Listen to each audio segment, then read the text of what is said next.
할렐루야. 하나님의 크신 사랑이 이 시간 우리 가운데 가득한 줄 믿습니다. 오늘 우리는 역대하 25장 8절로 9절의 본문을 가지고 쪼들리는 현실을 극복하는 방법이라는 제목으로 말씀을 함께 나누기를 원합니다.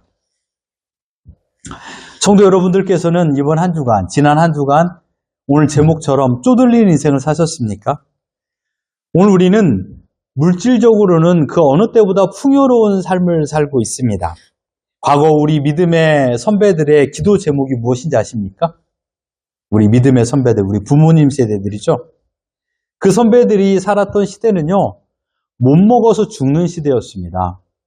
그래서 그 기도 제목이 언제나 하루 3끼 밥을 충분히 공급하여 주옵소서라는 기도를 했죠. 물론 지금 이 시간에도 굶주림 속에 살아가는 자들도 있습니다. 그러나 오늘날 우리가 살아가는 이 시대는 어떻습니까? 먹을 것이 없어서 굶어 죽는 사람보다 마음의 병을 이기지 못하여 죽는 사람이 더 많습니다. 즉, 마음을 지키지 못하여서 죽는 사람들이죠. 이것을 저는 이렇게 표현하고 싶습니다. 정신병으로 죽는 시대라는 것이죠. 마음의 기근을 앓는 시대입니다. 마음의 싱크홀이 곳곳에 생기는 것이죠. 몸은 따뜻한 집에 누워있고 배는 부르는데요. 왜 우리의 정신은 이토록 기근에 빠져 있을까요? 피폐해졌습니다. 처절합니다. 그래서 매일마다 순간마다 무너져 버립니다. 왜 많은 현대인들이 이러한 우울증과 불안, 강박 속에서 신음하면서 살고 있을까요?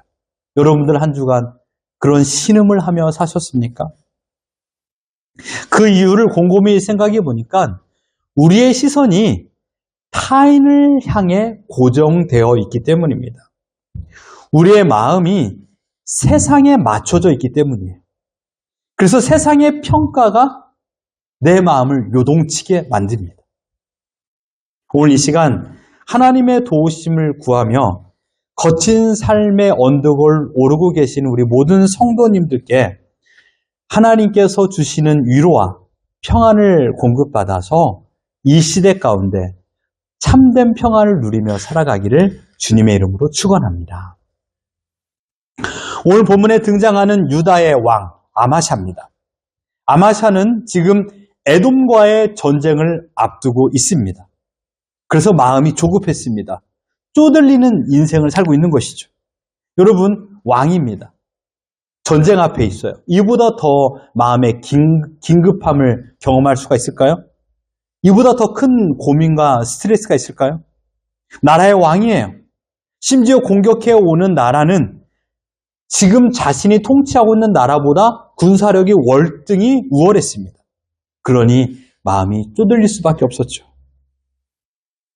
쪼들릴 이유는 눈에 보이는 군사력의 부족도 있었지만 더 큰 문제는 다른 게 아니라 하나님의 능력을 온전히 신뢰하지 않았기 때문입니다. 아마샤의 눈은 지금 에돔 군사력을 향하여 보고 있는 것입니다. 결국 쪼들림을 해결하기 위하여 그가 내린 선택은 6절입니다. 본문 같이 한번 읽어볼까요? 시작! 또 은 100달란트로 이스라엘 나라에서 큰 용사 10만 명을 고용하였더니 은 100달란트를 주고 이스라엘에서 10만 명의 이 용사들, 용맹스러운 이 군인들을 사온 겁니다. 지금 돈으로 계산해 보면 이 은 100달란트는 대략 400억 정도가 된다고 합니다. 많은 돈을 지불하고 용병을 데려온 것입니다. 자기 손에 쥔 군사력과 이웃 나라의 군사력을 비교하여 보니 그는 불안할 수밖에 없는 것이죠. 그때 하나님의 사람이 찾아와 아마샤에게 준 경고가 오늘 본문 8절입니다. 8절 같이 한번 읽어보죠. 시작! 왕이 만일 가시거든 힘써 싸우소서. 하나님이 왕을 적군 앞에 엎드려지게 하시리이다. 하나님은 능히 돕기도 하시고 능히 패하게도 하시나이다 하니 라고 말하고 있습니다. 지금 하나님의 사람이 말하고 있는, 보고 있는 시선은 북이스라엘 군사 10만 명입니까? 아닙니다. 이 하나님의 사람이 보고 있는 군사력은 하나님이었습니다. 하나님을 바라보고 하나님의 존재를 그는 온전히 신뢰하였습니다. 하나님은 어떤 분이라고 표현하고 있습니까? 능히 돕기도 하시고 적군을 패하기도 하시는 분이다 라고 말하고 있습니다. 인간적인 계산과 비교로 얻은 군대는 아무런 소용이 없다라는 말입니다. 오직 승리와 패배는 인간의 숫자 노름에 달려있는 것이 아니라 오늘 본문에 말하고 있는 것처럼 능히 돕기도 하시고 패하기도 하시는 하나님의 손에 달려있다라고 말하고 있습니다. 사랑하는 성도 여러분, 우리의 삶에 언제 빨간 신호등이 켜질까요? 위험 신호등, 적신호가 켜질까요? 그것은 다른 게 아닙니다. 지금 나에게 주어진 삶을 다른 사람과 비교할 때, 그때 위험 신호가 켜집니다. 왜 저 사람은 저렇게 평안하고 물질은 풍족해 보일까? 왜 다른 자녀들은 항상 부모님 말씀에 순종하고 올바르게 성장하는 것처럼 보이는데 내 자녀들은 이렇게 나에게 소가리를 만들까? 이런 비교의식. 나는 노력을 하고 열심히 살고 있는데 상대방은 노력도 없고 게으른 것처럼 보이는데 왜 저 사람이 더 잘 살고 성공할까? 사탄은 우리 마음에 원망과 불평, 그리고 깊은 무력감을 심어 놓습니다. 비교는 다른 게 아닙니다. 하나님이 내게 주신 고유한 축복을 느끼지 못하게 만드는 영적인 눈가림입니다. 영적인 눈가림. 타인과의 비교를 하는 순간 나의 자그마한 싱크홀은 점점점 커집니다. 아마샤가 지금 마음의 싱크홀이 너무나도 커진 것입니다. 왜요? 에돔 군사력과 남유다의 군사력을 비교하고 있었기 때문입니다. 여러분, 믿음의 삶을 살아가는 것의 제1원칙은 비교를 멈추는 것이에요. 상대방은 상대방이 받은 군복이 있고 나는 내가 받은 군복이 있어요. 왜 나는 열심히 일만 하고 있지? 결과는 많은 돈을 벌잖아요. 그렇잖아요. 안 그렇습니까? 열심히 노동의 대가로 웨이지를 벌잖아요. 돈을 벌잖아요. 네. 왜 나는 쉬고 있을까? 나는 지금 왜 쉬고 있지? 체력을 증진하고 있잖아요. 네. 열심히 일하는 것, 쉬는 것, 때에 맞는 하나님의 복입니다. 그러니 여러분들께서 상대방을 향한 이 비교 렌즈를 빼셔야 돼요. 나에게 주신 은혜에 감사하는 자족의 렌즈를 끼셔야 됩니다. 근데 우리는 반대로 하죠. 비교의 렌즈를 끼고 있어요. 항상 비교하면서 우리 가정, 나의 인생을 평가합니다. 그렇기 때문에 우리는 쪼들리는 현실을 살고 있는 것입니다. 현실의 삶이 고단하다 보면 우리의 마음도 함께 쪼들리기 마련이에요. 저는 이번 주에 쪼들린다라는 단어가 저를 좀 많이 자극했습니다. 통장의 잔고가 줄고 해결되지 않는 현재 문제들이 겹칠 때 우리의 마음은 바짝 마른 논바닥처럼 갈라지고 쪼드라듭니다. 마음이 쪼들리면요, 나타난 현상이 무엇인지 아십니까? 조급해져요. 한 주간 여러분 생각해 보세요. 여러분 조급하셨나요? 낙심합니다.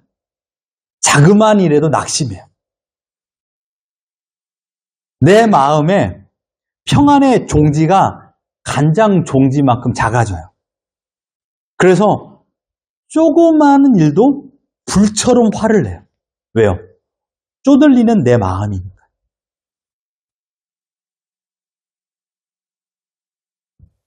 심지어 하나님을 향한 신뢰도 사라집니다. 그리고 그 끝에는요, 스스로 자책을 해요. 내가 왜 이런 결정을 했고, 내가 왜 이렇게 살고 있는가. 그러나 성도 여러분, 마음이 쪼들린다고 해서 너무 자책하지 마십시오. 지금 여러분의 마음이 쪼들린다는 이유는 다른 게 아니에요. 그것은 지금 여러분들이 어려운 현실에 마주 서 있기 때문이에요. 여러분의 믿음이 없어서도 아니고요. 하나님이 여러분을 버려서도 아닙니다. 우리 같이 한번 읽어볼까요? 시작! 짐이 너무 무거우면 어깨가 아픈 것이 당연하듯 현실이 무거우니 마음에 가부하가 걸린 것입니다. 이건 너무 극히 당연한 거예요. 삼국시대에도 조선시대에도 모두가 이러한 과부하가 걸린 인생을 살았어요. 옆 사람이 잘 사는 것처럼 보입니까? 비교 렌즈로 보니까 그 사람은 평안해 보입니까? 아니에요. 그 사람도 그 사람 나름의 짐이 무거워 현실의 어깨가 축 처져 있습니다. 단지 안 보이려고 가릴 뿐입니다. 우리가 반드시 기억해야 될 영적인 진리가 있습니다. 다른 게 아닙니다. 현실의 삶은 내가 만드는 것이 아닙니다. 내 인생의 주관자는 내가 아니라 하나님이라는 사실, 내 힘으로는 통제할 수 없는 현실의 벽 앞에서 자책하는 것이 아니라 하나님, 내 앞에 에돔 군대가 있습니다. 어찌 내가 이들을 이겨낼 수 있겠습니까? 라고 하나님 앞에 엎드려야 된다는 것입니다. 내 인생의 주권을 하나님께 내어 맡길 때 비로소 아까도 보았던 무거운 짐을 내려놓을 수 있는 것입니다. 우리의 삶에는요, 숨이 턱 밑까지 차오르는 거친 언덕을 올라갈 때가 많이 있습니다. 열심히 살아보려고 몸부림치지만 삶의 무게가 너무 무거워 한 걸음도 떼지 못한 채 숨을 헉헉거릴 때도 있습니다. 그때 내 마음에 찾아오는 것이 무엇이냐? 다름 아닌 무력감이에요. 무력감. 무력감의 뜻이 이렇습니다. 스스로 어떤 일을 해낼 수 있는 능력이 없다라고 느끼는 허탈한 마음이나 감정. 근데 돌이켜보면요, 언덕 중턱까지 올라왔어요. 어려운 고비를 넘었어요. 힘든 일, 가정의 힘든 평안을 지키기 위하여 몸부림쳤던 그런 일들, 관계의 어려움을 극복하기 위하여 애썼던 시간들, 경제적인 어려움을 넘기 위하여 최선을 다하여 살아왔던 그 기나긴 고뇌의 시간들을 넘어서 여기까지 온 거예요. 이 말인즉 내가 지금 열심히 잘 살았다라는 거예요. 최선을 다했다라는 거예요.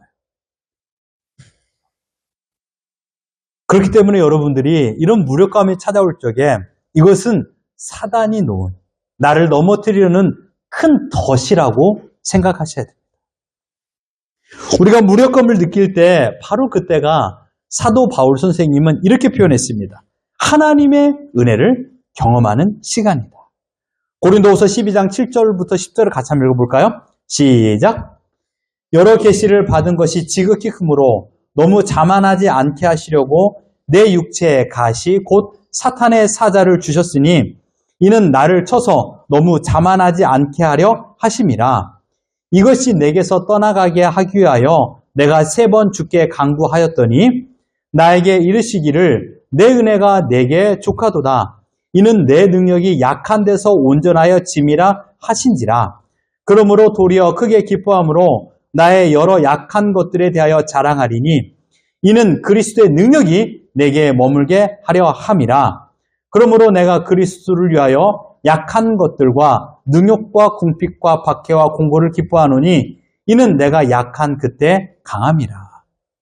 이 사도 바울이 경험했던 믿음의 삶의 아름다운 증거입니다. 하나님의 능력은 우리의 강할 때 나타나지 않습니다. 우리가 약하고 쓰러지고 깊은 공경에 빠졌을 적에 하나님의 강함, 곧 능력이 나타난다는 것입니다.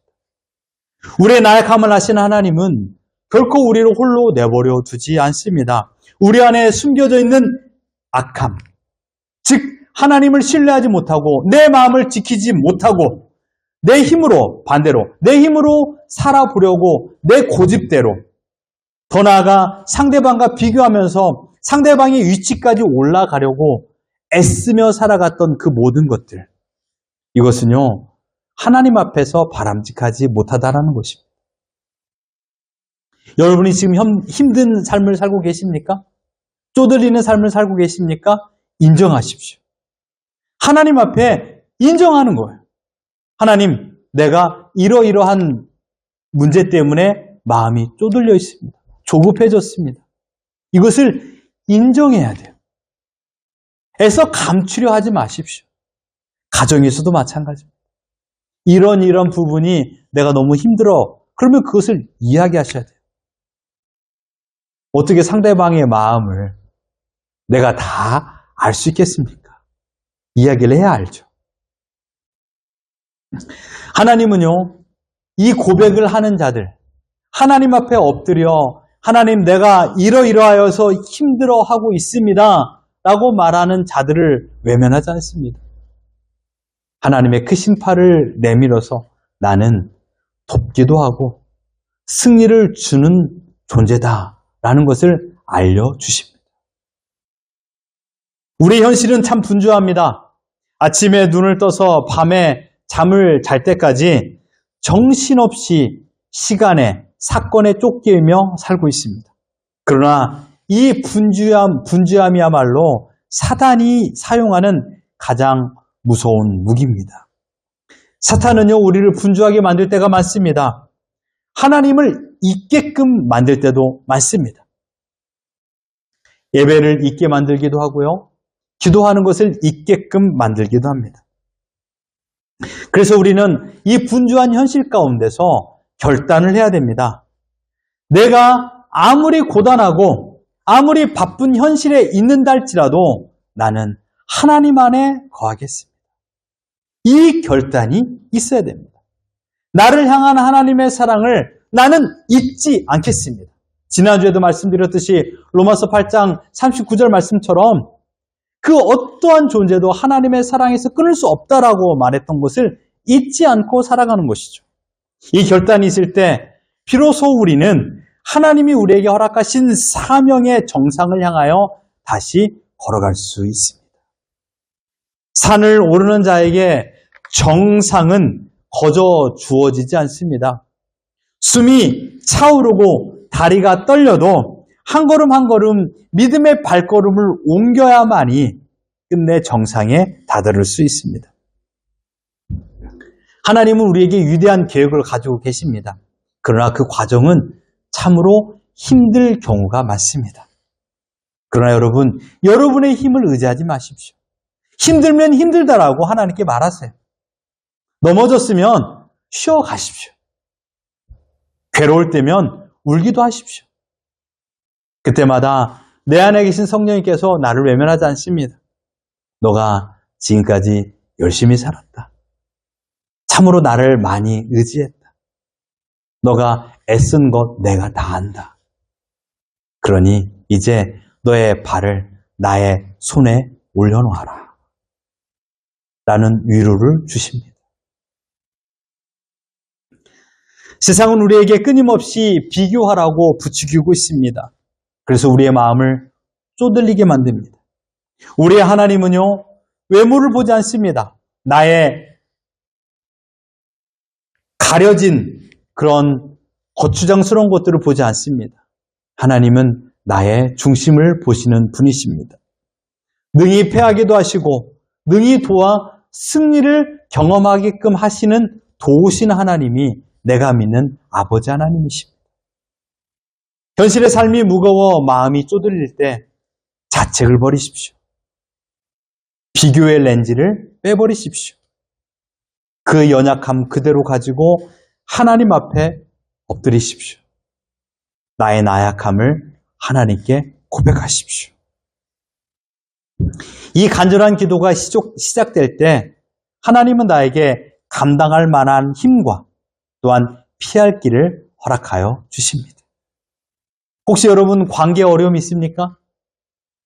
내가 해결하려고 많은 말을 하지 마십시오. 여러분의 목소리 톤을 올리지 마십시오. 목소리를 더 차분히, 쪼들린 마음을 내려놓고 여유를 가져보십시오. 매우 힘들어요. 급한 마음에 빨리 이야기해서 해결하고 싶지만 깨어진 관계가 어찌 쉽게 붙겠습니까? 그러니 하나님의 때를 기다리십시오. 해가 뜨면 해가 지는 것이 하나님이 정한 법칙입니다. 뭐든지 마찬가지입니다. 내가 먼저 문제를 해결하려고 애를 쓰고 노력하는 것도 물론 당연히 해야 되겠지만 내가 먼저 하나님보다 앞서 있으면 그때 우리는 넘어집니다.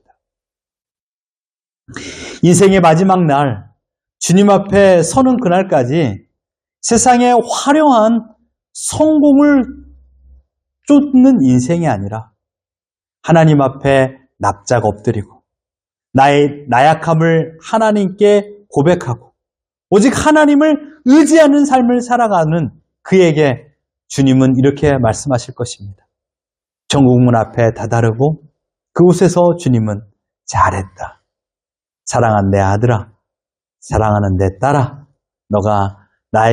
내가 너에게 준 인생을 열심히 살았구나. 힘들고 어려웠지만 이제 이곳에서 더 평안함을 누려라 라는 그런 은혜의 호응을 주님께서 주실 것입니다. 그렇기 때문에 여러분, 그 날을 바라보면서 우리에게 주신 이 시간에 하나님 안에 거하는 인생을 살아야 됩니다. 하나님은 지금도 나에게 말씀하십니다. 내가 어디든지 그리스도 안에만 있다면 너는 안전하단다. 현실의 어려움을 극복하고 쪼들리는 인생이 내 앞에 펼쳐져 있는 것은 사실이지만 나뿐만 아니라 모든 사람도 쪼들린 인생을 살고 있다는 것을 알면서 더 이상 비교의 렌즈 가운데 여러분 스스로 자책하는 인생을 사는 것이 아니라 하나님께서 허락하여 주신 도움의 손을 의지하여 온전히 하나님 안에 거함으로 인하여 여러분에게 주어진 각 가정과 일터 위에 하나님이 허락하여 주신 승리를 경험하며 살아가는 우리 모두가 되기를 예수 그리스도 이름으로 축원합니다.